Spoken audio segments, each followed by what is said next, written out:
If you are planning a wedding without a wedding planner, listen up. It's totally possible.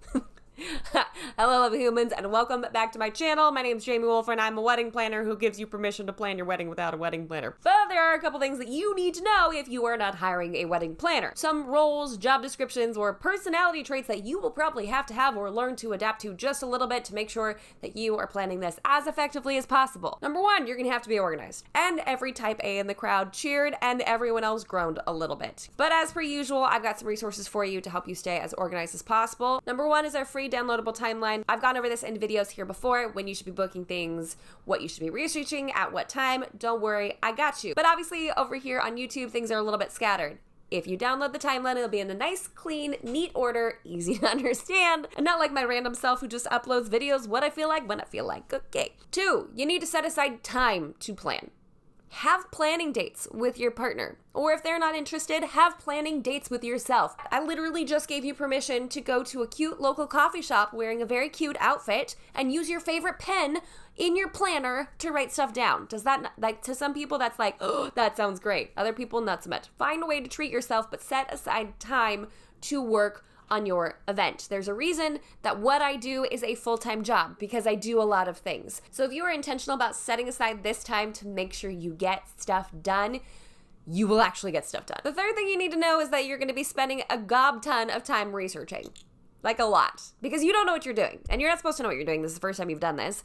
You're not going to be professional, but you do need to educate yourself on some things like etiquette and planning timelines and when things are supposed to be done. And that obviously can be overwhelming for a lot of people, which is why point number 2 thing you need to know is you need to set aside some time. Researching can be single-handedly one of the greatest things that you can do for your wedding planning experience, because you can research photographers in your local area and how much they charge, and really take the time to find the vendors that work best with your budget and your personality and your wants and needs. Because yes, I do think personality matters when you're booking a vendor. That's not new here on this channel, but if you're new here, welcome to something I say all the time. So who does want to save time and make sure they book the most bomb vendors ever? Like, but this knowledge isn't going to fall in your lap, which brings me to the next thing you need to know. You need to find a wedding planning mentor or source of information. It could be this channel. Or if you want to, after downloading that timeline, I will email you what you need to know when you need to know it in chronological order to keep you as organized as possible. Oh my gosh, my necklace was like that the whole time. There is so much free or very, very cheap advice out there on the interwebs. Y'all know there's plenty of resources on TikTok. I'm on TikTok. Or Instagram, or there are blogs, or you can find a wedding planner on YouTube who offers great information. You need to educate yourself on how wedding planning works. So in order to do that, when you set aside this time to research both vendors in your area, you also need to figure out how wedding planning works. So make sure you find a trusted resource. I'd like to think that could be me, because you're already here, so I just stick on around. Or it could be me emailing you what you need to know when you need to know it.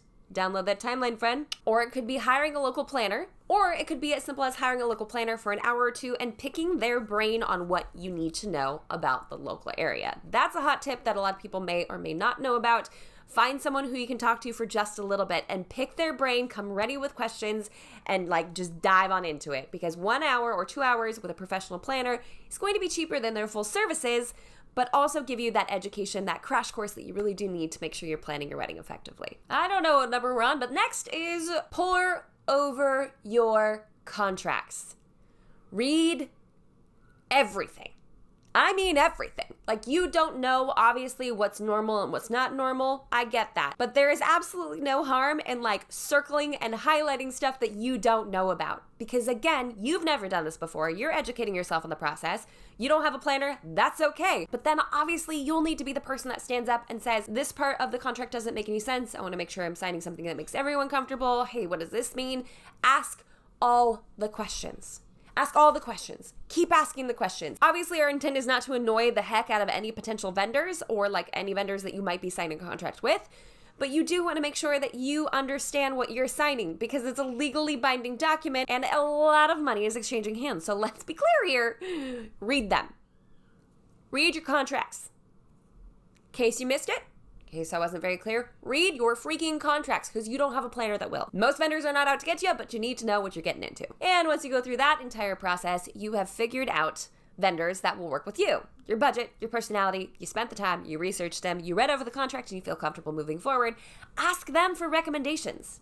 Ask them for their preferred vendors. Like, that is like such a golden way of finding really good vendors that generally work within your price range. Because usually, at least especially for us, like when I'm working events, if I fall into someone's price range, then I'm pretty sure that this DJ, this florist, and this photographer are going to fall into that price range as well. That may not always be the case, but instead of maybe researching every single vendor, you can lean on the 1 or 2 vendors that you found and really love and really trust to cut down on that research time, because they could find someone that's bomb to work with and completely affordable for you and your budget. Now, there is a difference between like preferred vendors and recommended vendors for some people. Sometimes a venue will require that you use some of their vendors. That is something that you'll need to look into before you book with them, because you might think your venue is super cheap and then find out your catering is $10,000 more than you wanted it to be. True story. Make sure that we're kind of peeking into this. I know I'm like reversing steps up a little bit, but this goes into like the whole booking vendor process. This is something that your wedding planner would spot that you need to be aware of. If you're required to use them, you need to ask more questions. If it's suggested that you use them, that's wonderful because it gives you the opportunity to vet and choose for yourself. I think we're at 7. 7,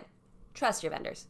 You picked them for a reason. Second guessing is not going to help you at all whatsoever. They've been well vetted. They've been recommended by someone else you adore. You read the reviews. You feel comfortable with them. You feel comfortable with your price point. If any of these is not currently happening, I get if some mistrust is happening. I'm going to link a video right here on how to fire a vendor. Don't go there unless you have to, okay? I talk about it in detail in that video. Like, take every step that you can to make sure that you don't have to let go of that person, because financially and emotionally that might be a lot for you. But if you have gotten to this point, you need to trust them. You need to trust their expertise. In fact, you need to lean in on their expertise. If you're putting together your timeline for your big day, you've never done this before, you need to get their input.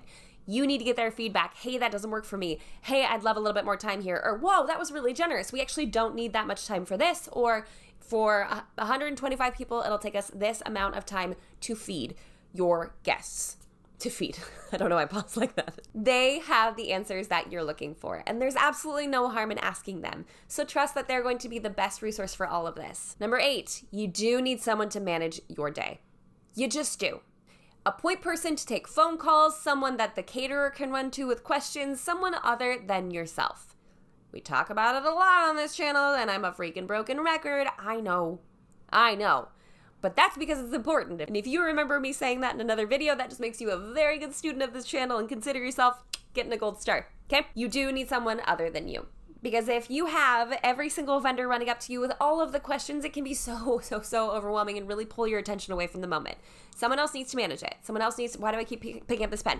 Someone else needs to manage your timeline. Someone else needs to manage your schedule, your wants, your needs, your DIY. Just literally someone other than yourself. You could plan it all till the very, very last minute and then just hand the binder to somebody else. Be like, here, it doesn't have to be complicated. It can be super simple. I don't know why I'm hedging all of this. You just need a person, okay? Here's a video about that. And lastly, but most certainly not least, you need to know when to let go. Trust that what you have done and what you've built and what you and your partner have put together is stinking incredible. I get a lot of questions about like, I'm a week away or I'm 2 weeks away. Like, what do I do? You have done your darndest to make sure that this is an incredible event. You've researched, you've looked into things, you've educated yourself, you've cost compared between vendors, you've selected vendors to the best of your ability, you've balanced your budget, you've been organized, you've maintained all of this throughout your wedding planning process. You've made it. And frankly, it's kind of all done now and there's nothing else you can do about it. So it's time to just let it go and trust your vendors. I know that sounds harsh, but sometimes we just need someone else to say like, you're done. There's nothing else you can do. No, you're 3 days out. Do not do any more DIYs. Absolutely not. We are not doing that. That was not a slap. Okay. Sorry, I got violent. At the end of this, you will not have a planner to come to you and say, okay, we're good. We're done. I got it. I can take it from here. This is why I do strongly recommend getting a day of coordinator as the person who manages your event. But even if you can't, even if you don't, there needs to be that moment where you go, we're done. And we're just going to go enjoy one of the best days of your life. Yeah, I said one of, because there's going to be some pretty incredible days of your life. You need to know when it's time to pass off that wedding binder baton. You need to know when it's time to let go of all those undone DIYs that you were planning in your head, but now aren't going to happen, and to remember to trust these vendors that you spent so long vetting, so long looking into. If you are feeling overwhelmed, if you are feeling disorganized, if you are feeling like you don't know when things are supposed to be happening, please check out our free timeline. I've linked it up here. It's also down in the bio. And if I email you, let me know how many months you have left until your wedding, and I will follow up with you on things that you need to know when you need to know them. Obviously, being organized can be really difficult, but if you want me to, I will email you every step of the way. All right, so that's what we have for that's what we have for this week's video, guys. Thank you so much for stopping by. If you like this video, like the video and subscribe to this channel for more tips and tricks for the modern day bride. And until next week, bye, guys.